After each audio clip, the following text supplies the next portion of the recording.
শিক্ষার্থীদের বিক্ষোভ দমনে দিল্লি পুলিশের অ্যাকশন, ছুড়ল কাঁদানে গ্যাস। কিন্তু সেই গ্যাসে চোখ জ্বালা করার বদলে শুরু হলো ঘোর বিতর্ক।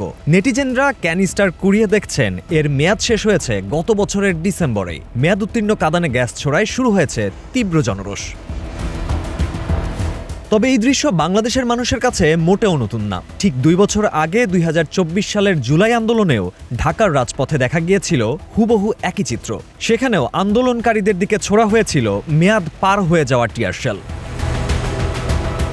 এবার দিল্লি ও ঢাকার এই ডেট পার টিয়ারশেলের মেলবন্ধন ঘটিয়ে সোশ্যাল মিডিয়ায় শুরু হয়েছে ট্রোলের বন্যা।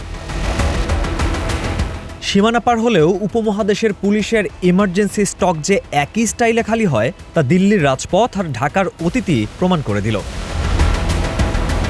Mahfuza Refin, Green TV digital.